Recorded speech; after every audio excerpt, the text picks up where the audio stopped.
আজও ইলিয়াস আলীর সন্ধান মেলে নেই। এখানে হাজার শত শত মানুষকে গুম করা হয়েছে, আয়না করে রাখা হয়েছে। এই বিরুদ্ধে লক্ষ লক্ষ, প্রায় 60 লক্ষ মামলা। আমি জানি হাবিব অন্তত কম করে শতাধিক মামলার আসামি বা তারও বেশি হবে, তা তো আরও বেশি হওয়ার কথা। এবং সে তো আমাদের ছাত্র নেতা, যুব নেতা, হ্যাঁ, এবং এখন মন্ত্রী। অতএব এই আন্দোলন সংগ্রাম করতে গিয়ে আমরা শুধুমাত্র মানুষের অধিকার প্রতিষ্ঠা আন্দোলন করেছি, এবং সেই আন্দোলন করতে করতে কি অসীম আত্মত্যাগ করেছে আমাদের এই দেশের সাধারণ ঘর থেকে আসা শ্রমিক, কৃষক, মেহনতি মানুষের সন্তানেরা। এবং আন্দোলন করতে গিয়ে আমাদের সমস্ত পর্যায়ে মানুষ, আমাদের প্রিয় নেত্রী গণতন্ত্রের আপসীন লড়াই এবং সংগ্রামী ছিল, যার জীবনের মতো শহীদ প্রেসিডেন্ট জিয়া রহমানের স্ত্রী, যে জিয়া রহমান বাংলাদেশে একটা নতুন আধুনিক বাংলাদেশ নির্মাণের কাজ শুরু করেছিলেন। এবং তাকে শহীদ মৃত্যুবরণ করতে হলো, এবং বেগম খালেদা জিয়া তিল তিল করে তাকে সেই শেষ পর্যন্ত তার এই বিনা চিকিৎসায় তাকে চিকিৎসক দেওয়া হয়নি, বিদেশে পাঠানো হয়নি। তারপরে সে কঠিন জটিল রোগে আক্রান্ত হয়ে তারপরে তিনি আমাদের মাঝ থেকে চলে গেলেন।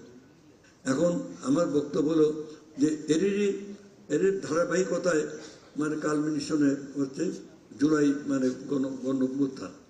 জুলাই যে গণ অভ্যুত্থান, এটা শুরু হয়েছে একদিনে নয়। যেমন 48 সাল থেকে শুরু করে ভাষা আন্দোলনের বীজ বপন হয়েছে 48 সালে। সেখান থেকে আস্তে আস্তে সেই বিভিন্ন আন্দোলন সংগ্রামের মাঝ দিয়ে এসে শিক্ষা আন্দোলন, তারপরে স্বৈরাচারের বিরুদ্ধে 11 দফা আন্দোলন, সেই আন্দোলনগুলোতে শেষ পর্যন্ত ছাত্র জনতার যে ছাত্র সংগ্রাম পরিষদের যে আন্দোলন, এক পর্যায়ে এসে স্বাধীনতা যুদ্ধ আসলো। ঠিক তেমনি এই 18 বছরের ত্যাগ এবং তিতিক্ষার মাঝ দিয়ে শেষ পর্যন্ত যে জুলাইতে সেটা একটা বিপ্লবে পরিণত হলো, এবং সেই অভ্যুত্থানে পরিণত হলো। এই ছাত্র জনতার গণ অভ্যুত্থানে আমাদের যে সমস্ত ছেলেমেয়েরা, যে সমস্ত সাধারণ মানুষ তারা আত্মাহুতি দিয়েছে, তারা নিরস্ত্রভাবে একটা ভয়ঙ্কর ফ্যাসিবাদী শক্তির বিরুদ্ধে তারা দাঁড়িয়ে তারা যুদ্ধ করেছে, এবং শেষ পর্যন্ত বিজয় অর্জন করেছে। শেষ পর্যন্ত বাংলাদেশ ফ্যাসিবাদ মুক্ত হয়েছে। এই ফ্যাসিবাদ মুক্ত বাংলাদেশে শহীদ প্রেসিডেন্ট জিয়া রহমানের সুযোগ্য সন্তান, বেগম খালেদা জিয়ার সন্তান তারেক রহমানের স্বপ্ন আকাঙ্ক্ষা নিয়ে আমরা কাজ করে যাচ্ছি এমনভাবে যে এই বাংলাদেশের কোনো মানুষের তার অন্ন, বস্ত্র, শিক্ষা, চিকিৎসা, বাসস্থান এবং যাতায়াত ব্যবস্থা, এই কয়টা হচ্ছে আমাদের সংবিধানে স্বীকৃত মৌলিক মানবাধিকার। এই মানবাধিকারের প্রশ্নে যেন কাউকে আন্দোলন করতে না হয়, এই দায়িত্ব হচ্ছে রাষ্ট্রের। রাষ্ট্র কাঠামো সেভাবে আমরা নির্মাণ করার চেষ্টা করে যাচ্ছি। এখানে আমরা পাহাড়ি, সমতলে, ধর্ম, বর্ণ, জাতিসত্তা নির্বিশেষে আমরা সমস্ত নৃতাত্ত্বিক গোষ্ঠী সহ একটা আধুনিক ঐক্যবদ্ধ বাংলাদেশ চাই। আমরা একটি ইনক্লুসিভ সোসাইটি চাই, যেখানে আপনার মানুষের ন্যায্য অধিকার থাকবে। কারণ আজকে যে আপনারা যারা আন্দোলন করছেন, এই যে সচেতন নাগরিকেরা, এটা তো নিজের জন্য আপনারা নিশ্চয়ই করছেন না। আপনারা এই আন্দোলন করছেন মানুষের জন্যে।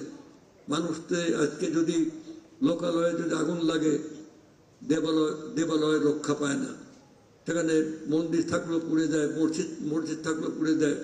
অতএব আজকে যদি সড়কের এই দুর্ঘটনা বাড়তেই থাকে, ইলিয়াস কাঞ্চন তো সংগতি সম্পন্ন মানুষ আছেন, এবং তার স্ত্রী এই সড়ক দুর্ঘটনায় মারা গেল। সেখান থেকে উপলব্ধি আসলো যে যদি আমার স্ত্রী, উনি তো বিলাসবহুল গাড়িতে চড়তে পারতেন বা চড়েছেন, কিন্তু সেই বিলাসবহুল গাড়ি তাকে রক্ষা করতে পারেনি। এরকম অনেকে এরকম হয়েছে। আমাদের ঠিক তেমনি আজকে যদি সড়ক দুর্ঘটনা হয়ে থাকে, তাহলে তো আমার সন্তানও মারা যেতে পারে, আপনার সন্তানও মারা যেতে পারে। তাহলে মানুষের অধিকারটা কোথায়? অতএব এটা একটি অত্যন্ত উন্নত মানের সামাজিক আন্দোলন। সেই জন্যে সরকারের মন্ত্রী হয়ে আন্দোলন শব্দের সাথে একটা ব্যাপার আছে। তাহলে আন্দোলনকে আমাদের বিরুদ্ধে নাকি? আমাদের বিরুদ্ধে হলে হবে, যদি আমাদের বিরুদ্ধে যদি হয় তাহলে তো হবে। আমার বক্তব্য হলো যে আমরা তৃণমূল থেকে কাজ শুরু করেছি সেই হতদরিদ্র মানুষের জন্য। এদেশে এখনো পর্যন্ত অন্তত 50% মানুষ দারিদ্র সীমার নিচে বসবাস করে। এখানে 80% মানুষ হচ্ছে তাদের মানে কোনো মানে বলার জায়গা নেই। সেই গ্রামের জনগণের জন্য গ্রাম থেকে কাজ শুরু হয়েছে, নানামুখী কাজ। আমি মনে করি আমাদের সড়ক প্রতিমন্ত্রী এখানে অনেক ভালো ভালো কথা বলেছেন, এটা তাদের দায়িত্ব। আমি শুধু তাদের দায়িত্ব বলবো না, এটা আমাদের সমস্ত সচেতন মানুষের দায়িত্ব।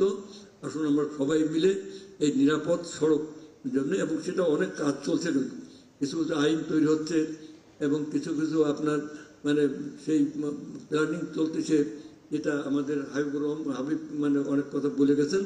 ঠিক একইভাবে আমি বলতে চাই যে আমাদের দায়িত্ব হচ্ছে বাংলাদেশের সমস্ত ক্ষেত্রে মানুষের শিক্ষা, স্বাস্থ্য, তার অন্ন, বস্ত্র, তার মানে যাতায়াত ব্যবস্থা সব কিছুকেই যাতে মানুষ তার অধিকারকে মানে পায়, সেই জন্য আমাদের কাজ করে দেওয়া। এখানে আমাদের কোনো স্বার্থ নাই। আমরা একটি জাতীয় স্বার্থের বাংলাদেশ। আমরা এই দেশে মানুষ হবে, মানে মানুষের শক্তি হবে সবচেয়ে বড়। এটা মানুষেরই প্রজাতন্ত্র, আমরা সেই মানুষেরই প্রতিনিধি। এই কথাগুলো বলে আমরা আমাদের সরকার, তারেক রহমানের নেতৃত্বে আমাদের সরকার, আমরা প্রয়োজনে আমাদের মানে সড়ক যোগাযোগ মন্ত্রণালয়ের প্রতিমন্ত্রী এখানে আছেন, প্রয়োজনে ওনারাও ডাকবেন। আমরা এই বিষয়টা নিয়ে যার যেখানে যতটুকু শক্তি আছে আমরা চেষ্টা করে যাব। এই কথাগুলো বলে আমি আমার বক্তব্য শেষ করছি।